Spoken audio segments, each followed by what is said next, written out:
श्री गुरुवे नमः। श्री मात्रे नमः। आज एक बड़ी महत्वपूर्ण चर्चा करने का मन है। सभी श्रद्धालु और हमसे जुड़े हुए सभी व्यक्ति हमसे बार बार बोल रहे हैं कि इस कुंभ में निसृत या इस कुंभ से उपजे अभय सिंह के बारे में आप कुछ कहें, जिन्हें लोग आईआईटी बाबा कह करके बुलाने लगे हैं। मैं नहीं कहता हूं क्योंकि मैं उन्हें बाबा नहीं मानता हूं। सबका सम्मान है किंतु अनर्गल प्रलाप मान्य नहीं होते हैं। सन्यास आत्मानुभूति का विषय है। सन्यास अपनी उच्चता का विषय है। सन्यास में मानसिकता विक्षिप्त नहीं होती है, ध्यान दीजिएगा। उन्होंने स्वयं को बाबा क्लेम किया। बाबा स्वयं को कह देना बड़ा सरल है, पर बाबा हो जाना एक बड़ा विशद विषय है। बड़ी चीजें करनी पड़ती हैं, बहुत त्याग रहता है इसमें, बहुत कठोर नियम रहते हैं, और उसकी मान्यता देने के लिए गुरु परंपरा विद्यमान है। स्वयं की अनुभूति से आप अपने आप को बाबा कहेंगे तो वह स्वयं मान्य है, आप कह सकते हैं। आप स्वयं को ईश्वर कहना चाहें, आप कह सकते हैं, आप स्वतंत्र हैं। किंतु आप ऐसा मान लें कि मैं ही ईश्वर हूं और सबको मानना पड़ेगा, ये संभव नहीं है। मीडिया ने, अथवा मैं पूरे मीडिया को दोष नहीं देता हूं, क्योंकि सभी खराब नहीं होते हैं, सभी ठीक नहीं होते हैं। कुछ मीडिया ने पूरी विशेष जानकारी लिए बिना, बैकग्राउंड चेक किए बिना, या आप ये कहें कि पूरा होमवर्क किए बिना अकस्मात ही किसी व्यक्ति को कुंभ से उठाया। और बड़ी आश्चर्य की बात है, इतने महान तपस्वी होते हुए, इतने लाखों लाख महात्मा होते हुए वहां, इतने बड़े बड़े त्यागी तपस्वी नागा होते हुए वहां, आप एक ऐसे व्यक्ति को उठा रहे हो जो मानसिकता से कुछ विक्षिप्त लग रहा है। तो ये कुछ टीआरपी का गेम नहीं लग रहा है? फिर एक ऐसी बात कह दी गई कि भैया जो अन्य साधु हैं, आचार्य हैं, महात्मा हैं, वो इनकी प्रसिद्धि से जल रहे हैं। अरे मूर्खों, यदि नागाओं को प्रसिद्धि चाहिए होती तो नागाओं की प्रसिद्धि इनसे बहुत अधिक है। जल्दी उठने वाला व्यक्ति उतनी जल्दी बैठा करता है, इस तथ्य को भी बुद्धिगत किया जाना चाहिए। मेरा किसी से कोई बैर नहीं है। मुझे अभय सिंह जी के होने या ना होने से कोई अंतर नहीं पड़ता है। मुझे अंतर पड़ता है तो किस चीज से, कि वे सनातन के ऊपर बात कर रहे हैं और अनर्गल प्रलाप किए जा रहे हैं। उनका प्रमाद कितना बढ़ गया है। वे कहते हैं मैं कल्कि भगवान हूं, मैं भगवान विष्णु का अंश हूं। मुझे महादेव ने कहा है कि मैं सबको बता दूं कि मैं भगवान विष्णु का अंश हूं, और मैं कल्कि अवतार हूं, और मैं कल्कि हूं। और यदि, क्योंकि मैं कल्कि वर्ड का, अर्थात कल्कि जगत का मैं होस्ट रहूंगा, जो व्यक्ति मेरी बात नहीं मानेगा, जो मुझे समर्पण नहीं करेगा, मैं सुदर्शन से उसको काट दूंगा। अरे मूर्खों, ये विषय को समझो कि सुदर्शन उपहास का विषय नहीं है, किसी नौटंकी या किसी मंचन, नाटकीय मंचन के अंदर किसी थाली को हाथ पर घुमा लेने का विषय सुदर्शन नहीं है। सुदर्शन स्वयं में एक बहुत बड़ी शक्ति है। थोड़े बहुत ज्ञान की बातें, गीता में क्या लिखा है ये तो हमारे भारत का बच्चा बच्चा जानता है। अरे भारत छोड़ो, अब तो गीता का भगवती की कृपा से और संतों के प्रयास से इतना प्रसार हो चुका है, गीता प्रेस गोरखपुर के माध्यम से जन जन तक गीता पहुंचा दी गई है, कि भैया इतना बात तो विदेशी जानने लग गए हैं कि गीता में क्या लिखा है। यदि हम गीता की बात करें तो सार कैसा होना चाहिए, इसका मोटा मोटा आंकलन तो विदेशी भी कर लेते हैं। स्वयं को विष्णु का अवतार कहने वाले उस महामनस्वी व्यक्ति का आपने कभी हुलिया देखा है? उसका कभी शारीरिक सौष्ठव देखा है? और मैं शारीरिक सौष्ठव की भी बात नहीं करता हूं। क्या वस्त्र वृत्ति, उनका चाल ढाल, उनकी भाव भंगिमाएं एक ईश्वर की लगती हैं आपको? ईश्वर परम योगी है। भगवान विष्णु के सभी अवतार बहुत सधे हुए, मानसिक रूप से परिपक्व, ज्ञान देने वाले, मार्गदर्शन करने वाले हैं। ये क्या मार्गदर्शन करेंगे जो स्वयं गांजा फूकते हैं और उसको भगवान शंकर का प्रसाद बोलते हो? मुझे एक वेद मंत्र बता दीजिए अभय सिंह जी, जिसमें भगवान शंकर ने गांजा पिया हो, इसका कोई प्रमाण आपके पास हो। आप अपने मन से गांजे को प्रसाद, अब आप क्या बोल रहे हैं, प्रसाद विसाद सब समाप्त? अरे भैया समाप्त कहां से, वो गांजा प्रसाद हुआ कब? आप फिर बोलते हैं कि भाई और लोग गांजा पी रहे, और लोग बहुत से काम कर रहे हैं, बहुत से लोग तपस्वी हैं, बहुत से लोग सन्यासी हैं, बहुत से लोग उच्चतम बौद्धिक क्षमता के धनी हैं। वे सनातन को सच्चे अर्थों में एक विशेष पहचान दे रहे हैं, सनातन का प्रचार कर रहे हैं, सनातन की परिपक्वता को प्रदर्शित कर रहे हैं। वे केवल गांजा फूकने वालों की तरफ ध्यान मत दीजिए, कुंभ में अगर कुछ मुट्ठी भर लोग गांजा फूक रहे थे, मैं मानता हूं वो अनुचित है, निश्चित रूप से मैं मानता हूं कि वो अनुचित है, पर वो इतने ढेर लोग, इतने असंख्य लोग जो वहां सत्संग कर रहे थे, जो वहां नाम जप कर रहे थे, जो वहां धुनी रमाए बैठे थे, जो भस्मी रमा करके भगवान नाम जप करते हुए और पूजा पाठ में लगे थे, वो आपको दिखाई नहीं दिया? वो मुट्ठी भर लोग जो गांजा पी रहे थे, आप उनके पीछे चलेंगे या उनके पीछे चलेंगे जो इतने बड़े सन्यासी तपस्वी महात्मा वहां बैठे हैं? मीडिया के कुछ बंधु क्या बात कर रहे हैं, या मीडिया में आने वाले कुछ लोग, मैं किसी का नाम या किसी का की पहचान नहीं बताना चाहता हूं, सब समझते हैं वो क्या कर रहे हैं। वो कहते हैं कि ये व्यक्ति पढ़ा लिखा है, ये व्यक्ति ठीक है, ये व्यक्ति बौद्धिक। अरे भैया, मार्कशीट ये बताएगी कि आपकी ब्रेन मैपिंग कैसी है? आप केवल मार्कशीट के आधार पर ब्रेन मैपिंग करते हैं?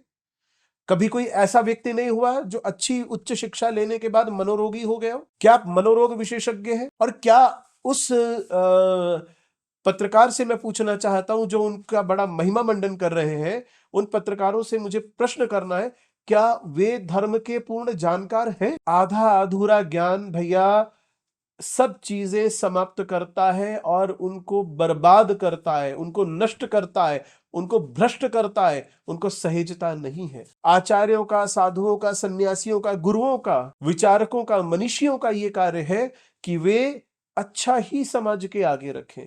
आप क्या उदाहरण रखना चाहते हैं आज की युवा के सामने कि वो गांजा फूके? अब क्या उदाहरण किसी के सामने प्रस्तुत करना चाहते हैं कि वो मन मुखी हो जाए? प्रश्न किया गया कि क्या ब्रह्म हम में नहीं है? बिल्कुल है, हम में है।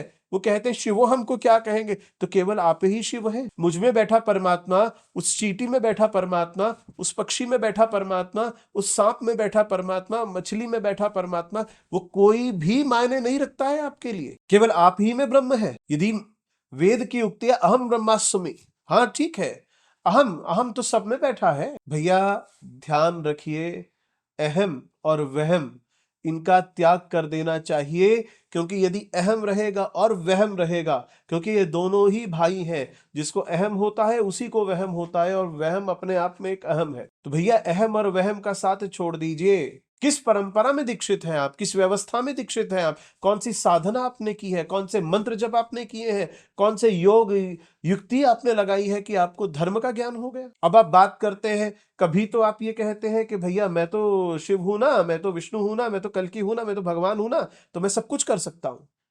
और फिर दूसरी तरफ आप ये कहते हैं कि आपने जो पाकिस्तान और भारत के मैच की भविष्यवाणी की थी वो पलट गई, उसके लिए आपको ठीक से लोगों ने समझा नहीं। आप पहले स्वयं को तो समझ लीजिए प्रभु। आप जब तक स्वयं को नहीं समझेंगे दूसरा आपको कैसे समझेगा? आपने स्वयं को समझा नहीं, आत्मानुभूति आपको हुई नहीं, आप अचानक ही स्वयं को कल्कि बोलने लग गए। और कैसा कल्कि वर्ड बनाएंगे आपकी? प्रत्येक व्यक्ति गांजा फूक रहा होगा, और जो गांजे का नशा नहीं करेगा आप उसको सुदर्शन से काट देंगे। फिर आप कहते हैं मैं तर्क तो मानता ही नहीं, मैं बहस विवाद मानता ही नहीं। आप बहस करेंगे कहां? आपके पास तथ्य कहां है? जहां बात होती है, विवाद नहीं होता है, जहां केवल शास्त्रार्थ होता है, उसके लिए ज्ञान की आवश्यकता होती है। अरे सन्यासियों का सम्मान तो ईश्वर ने भी किया है, प्रत्येक अवतार में किया है। मुझे बताइए कौन से अवतार में सन्यासियों का सम्मान नहीं किया ईश्वर ने? राम ने किस सन्यासी का सम्मान नहीं किया? कृष्ण ने किस सन्यासी का सम्मान नहीं किया? सन्यासी खड़े हैं मंच पर, महामंडलेश्वर पदवी को लिए हुए सन्यासी वहां खड़े हुए हैं, और आप आकर के और विक्षिप्त सी हंसी देते हुए आप आकर के मंच पर बैठ गए, और दूसरे मंच पर आप हम देख रहे हैं कि एक सन्यासी का प्रवेश हुआ, और एक नहीं कई सन्यासियों का प्रवेश वहां हुआ, और आप उनका अपमान करते हुए, किसी ब्राह्मण पर आप गर्म चाय फेंकते हुए, कप तोड़ते हुए आप निकल गए। आप चर्चा से भागते क्यों हैं? क्यों? उसका कारण है, क्योंकि आपके पास ज्ञान नहीं है। मीडिया ने आपको कुंभ से उठाया है, मीडिया के एक पक्ष ने, मीडिया के एक धड़े ने आपको तुरंत कुछ वेटेज दे दी है, आप प्रसिद्ध हो गए हैं, आपके बहुत से फॉलोअर्स होंगे, बहुत अच्छी बात है, आप बढ़िए, क्या समस्या है? किंतु अपनी मानसिकता का जो प्रदर्शन आप कर रहे हैं वो ठीक नहीं है। इस चीज को बदलिए। आप सनातन के प्रचार में आना चाहते हैं, आपका स्वागत है, सनातन को समझ तो लीजिए। आप बड़ी बड़ी बातें गीता पर करते हैं, वेद, मैं तो वेद का सार बताता हूं। अरे आपने कभी वेद पढ़ा है? आप गीता का सार बताते हैं, गीता मुझे बताइए, गीता के कितने श्लोक आपको याद है? आप सांख्य शास्त्र पर बोलते हैं कि नंबर न्यूमरोलॉजी है या नंबर गेम है, नंबर्स के ऊपर आधारित है। अरे भैया सांख्य शास्त्र जो दर्शन का एक बड़ा विषय है, कभी आपने पढ़ा है? आप एक बड़ी यूनिवर्सिटी बनाने के प्रयास में बिल्कुल बनाइए। हर एक व्यक्ति को अधिकार है कि वो कोई भी कार्य करे, किसी भी स्तर पर करे। सिखाएंगे क्या उसमें? आपको स्वयं कुछ नहीं आता है, दूसरे को क्या सिखाने वाले हैं? और कुछ मीडिया के बंधु ये कहते हैं कि सन्यासियों और आचार्यों को इसलिए जलन हो रही है कि हम वहां तक नहीं पहुंचे। अरे भैया, हमें पहुंचने की आवश्यकता है क्या? हमारा समाज हमारे साथ है, हमारे साथ बहुत से लोग हैं। हमें केवल मीडिया पर टीआरपी की आवश्यकता नहीं है, और हमने बहुत से स्वाद चखे भी हैं भैया। हमें इन चीजों की आवश्यकता इतनी नहीं है जितनी आपको लगती है। विरोध नहीं है हमारा, हम इनका विरोध नहीं कर रहे हैं। हम तो इनको सुधारना चाहते हैं और इन पर एक अंकुश चाहते हैं, वो है धर्म का अंकुश। प्रबुद्ध सन्यासियों, महात्माओं, महंतों और बड़े आचार्यों के शरण में जाकर के धर्म को पहले ठीक से सीखिए और फिर आप उसके ऊपर प्रलाप कीजिए। आपका निश्चित रूप से स्वागत होगा। स्वयं की अनुभूति हुई, आपको स्वयं में अनुभूति हुई, योग के मार्ग से अनुभूति हुई, बहुत अच्छी बात है। आपको अनुभूति हुई कि आप ईश्वर हैं, तो योग कहता है कि ये अनुभूति केवल आपकी अनुभूति है, ये सर्वमान्य नहीं है। आपने ऐसा कौन सा विशिष्ट सूत्र दिया जिससे समाज का कल्याण होगा? आपने ऐसा कौन सा विशेष उपदेश दिया जिससे आप युवा पीढ़ी के आदर्श बन सकें? केवल मनमुखी होने से? बिल्कुल नहीं, ऐसा नहीं होना चाहिए। ईश्वर परम सात्विक है, ईश्वर परम सत्ता है। आप उसका आवरण ओढ़ करके स्वयं को कोई बड़ी बात बता करके, और आज केवल आप थोड़ा ही है, ऐसे तो बहुत से लोग हैं जो स्वयं को कल्कि का अवतार मान करके और अपना प्रचार कर रहे हैं मीडिया में। एक अकेले आप थोड़ा ही हैं, बहुत से लोग हैं। सबको कल्कि मान लिया जाए, छोटे छोटे कल्कि के अंश इकट्ठे होंगे के फिर एक कल्कि बनेंगे? क्या उपहास का विषय चल रहा है? सनातन के विषय में जानकारी लीजिए, फिर प्रवचन कीजिए, आपका स्वागत होगा। केवल ये कह देना कि भैया मैं तो कल्कि का अवतार हूं और मैं कल्कि वर्ड, कल्कि जगत का होस्ट हूं, शेष जो मेरे साथ समर्पण करेगा तो ठीक, नहीं तो मैं उसको गला काट दूंगा। अरे कैसे व्यक्ति हैं आप?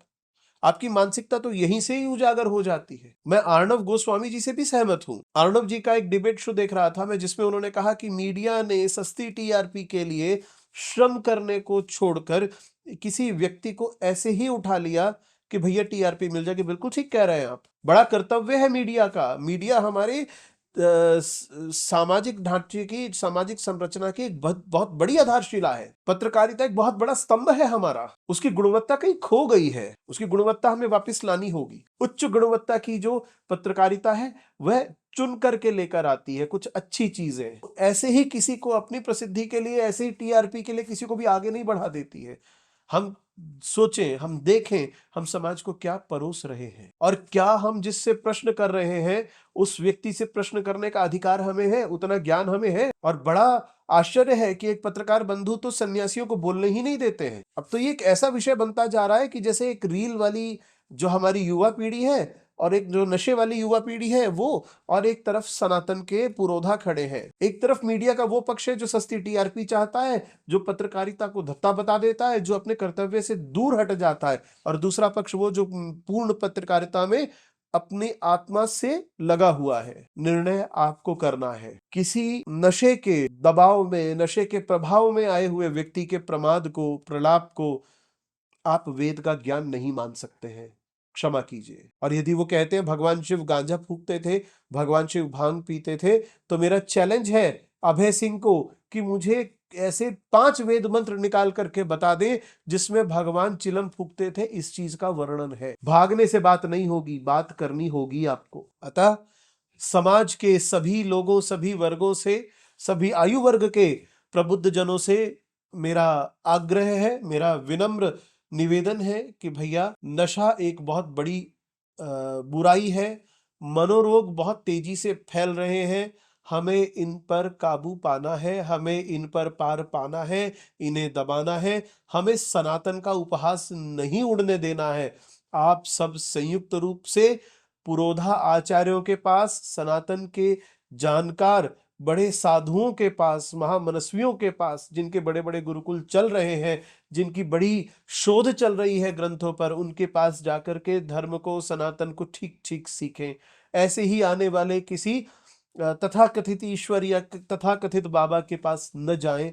इस चीज के लिए आपको सावधान रहना नितांत आवश्यक है।